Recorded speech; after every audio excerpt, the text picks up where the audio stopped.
My fellow Kenyans, my fellow citizens, my fellow East Africans, my fellow Africans, I just want to make a quick prediction. You will see Mr. Ruto being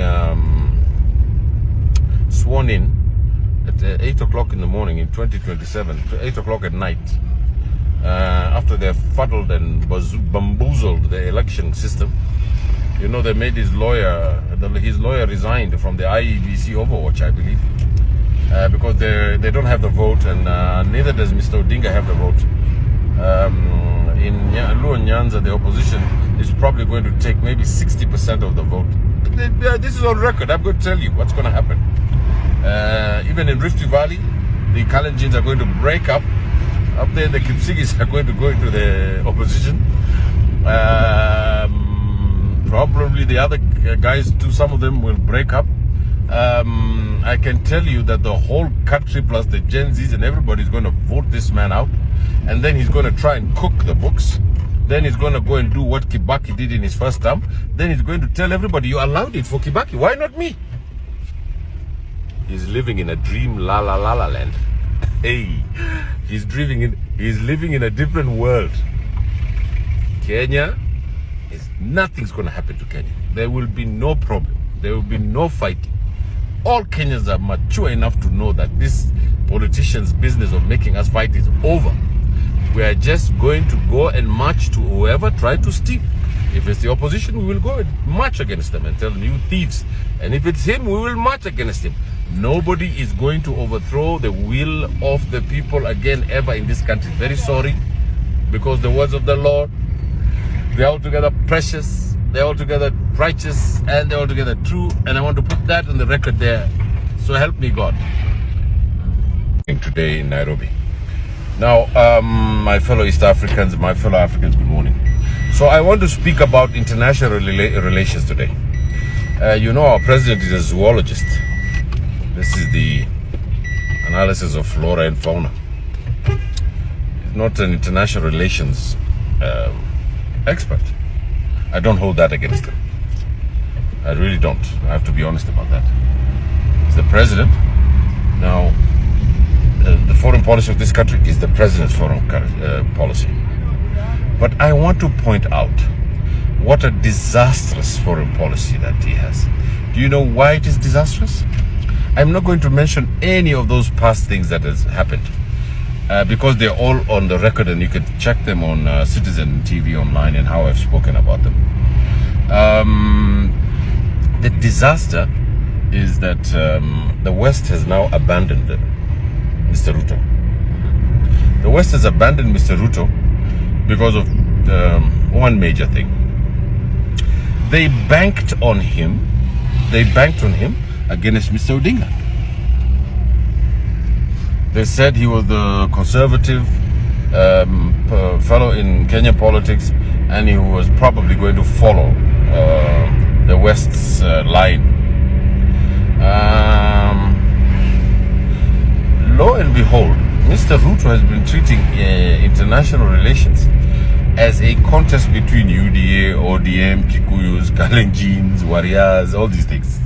He thinks that internal politics is the same politics outside in the world. So if it's good for the goose, it's good for the gander. Now, he is absolutely wrong about that. He's going to China. Do you know why he's going to China? He's going to China because he's just untenable to make this economy work. Because Mr. Ndi and his other acolytes there, the stockbrokers, told him that you have to do what they did in Chile under Pinochet, so that you can make Kenya great again. Now, the foolishness of those people is just astonishing. It's just astonishing. Now, Mr. Kibaki proved it. I don't have to go into any grand theory. Mr. Kibaki proved it. State-led capitalism in this country was the thing to do. And we flourished. The economy grew. Infrastructure was there. We were able to borrow and pay because Mr. Kibaki was an old-time economist from the LSC. So he believed in Keynes and all these other people. whose theories are really fantastic with fine tuning. Now these other guys, think of some guy called Friedman, who believed that the Africans had not invented the wheel late until the 19th century. So these are people who have been screwed in the head. Now, Mr. Ruto, I digress. I anticipate. That's to anticipate. But Mr. Ruto now is going to China. So he's going to China, you know, with a begging bowl. He's going to say, I need hundreds of billions of dollars to stabilize this economy. I want you to give me infrastructure deals, huge ones, so that I can go to the public with it. And this question that has hounded me about the economy.